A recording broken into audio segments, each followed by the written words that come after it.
I feel like in the past couple of years, we've seen numerous artists and influencers fall victim to cancel culture due to actions that aren't acceptable by today's standards. One that instantly comes to my mind is Doja Cat, who ended up having to apologize for old videos of her that resurfaced in chat rooms. Nonetheless, we see people come out of cancellation with some of their career intact, while others never truly recover from it.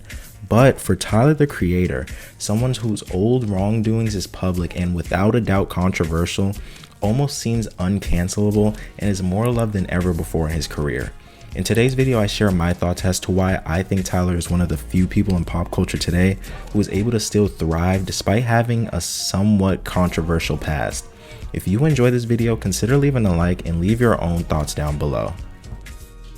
After reflecting on Tyler starting the rap game, it left me wondering how Tyler is still thriving when cancel culture is in full effect.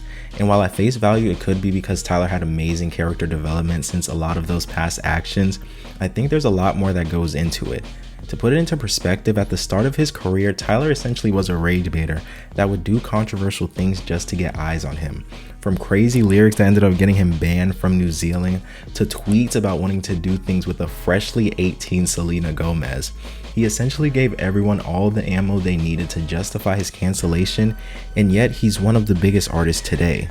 One thing that I think plays into this is not only his growth, but his ability to balance that without completely losing that initial spark that drew people to him in the first place. In the earlier years of the internet, there's no denying that a lot more things were acceptable, and because of this led to a plethora of artists also having questionable antics alongside their music. One example of this is Aelia Banks. Just like Tyler, she came up alongside controversy, with the controversy even being her music sometimes. And just like Tyler, she'd go after her peers with insults and overall just had an unapologetic personality. One of the main things with artists who take this shock value route is the fact that your fans end up expecting this from you alongside the music you produce. And at times it can even end up overshadowing your music. This happened with Aelia, where rather than her being known for her music, she's more so known for drama. Without a doubt, we still see her inspiration in music and is considered to be an icon on social media. I think it's safe to say she is considered among most to be the biggest what if story, where people ask what would have happened if she focused more on music rather than drama and controversy. Personally, I heard about her from the Wilding Out crash out that she had on DC Young Fly, so it kind of shows the person that she is. Unlike Aelia, however, Tyler picked up on this sentiment and made the wise and conscious decision to put music first and focus on his craft, which we all know played out in his favor. But like mentioned before, Tyler's not completely in the green just yet, since he still had fans that loved him for his old actions, and by him completely denouncing his old self, it would be like him denouncing a group of fans that basically supported him from the start. So rather than letting that deter him from growing, he instead found a good balance where he didn't completely denounce his old self, but kind of reframed it. His music has more personal themes these days and has matured without losing that uniqueness that drew people to him in the first place. On top of that, rather than taking that classic route when an artist is, called out for not having an acceptable past, he instead acknowledges it while not allowing himself to be controlled by it. He understands that his antics played a part in getting him where he is today, so to erase it again would be like erasing a part of himself. So instead of doing that, he acknowledges his past while still distancing himself from that and leaving it at he doesn't think like that anymore, silently allowing the music to show his growth. That's what I went there. And niggas bringing up like old lyrics and shit of mine, like trying to get me out of here. Like, bitch, I was for real canceled, nigga. I got kicked out of countries, like sucking my whole dick. Like, couldn't touch continents. Y'all niggas talking to me about. And you know what's crazy? Y'all sitting here and we all parading my success and accolades and Tyler, you've done so great, What if I was a bitch and I let them niggas get me out of here in 2012? We wouldn't be here now. We wouldn't have a whole generation of people being themselves. We wouldn't have so many things if I let these niggas get me out of here in 2012. So I say that still to this day, like, don't let Flower Boy in a wig fool you. Y'all can all suck my dick. I'm still on that type of time.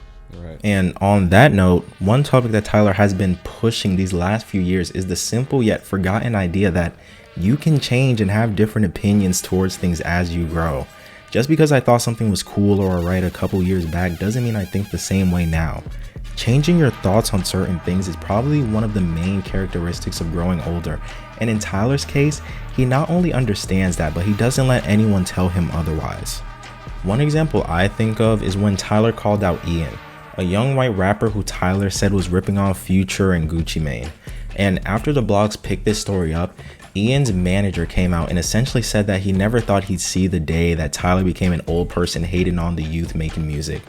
Basically throwing in Tyler's face the fact that him and the whole Odd Future group was known as rebels in his earlier years of rapping, and more than likely would have supported someone like Ian in his early years. Tyler responded on his newest album Chromacopia, specifically on the track Thought I Was Dead, essentially saying you can pull up whatever receipts you want and he really won't care, saying he changed since he was younger, and also sarcastically called himself fake and a hypocrite. And as mentioned before, Tyler also showed the same testament in interviews, explaining how his mindset changed towards music, allowing his music to come first rather than his funny antics and rage bait stuff. Considering the fact that he was never really considered to be a bad rapper, more so a bad influence on the youth. This shift in mindset led him to hold the art of rap more dear to him than when he was younger. Because of this, where Tyler probably wouldn't have had a problem with Ian a couple years back when he was like 19 or something, now he has a greater love for his craft and sees people as Ian, as being in the game for nothing more than a cash grab. One thing I think we can take away from Tyler as a group is that authenticity wins every time. When faced with controversy or past actions, people don't want an apology that sounds like the right thing to say or a PR cleanup. They want actual growth and proof that you've changed from your past without completely selling out to save face. Since Tyler took the route he did, not only has his music quality improved tenfold since his earlier years, but he's also seeing more success than he ever has in his career and is even in some people's talks for the big three. If you enjoyed this video, consider leaving a like, sub, and again, comment your own thoughts down below. For returning viewers, I hope you guys heard the audio difference. You know, your boy finally invested in the correct mic, but nonetheless, my name's Sam and I hope you enjoyed.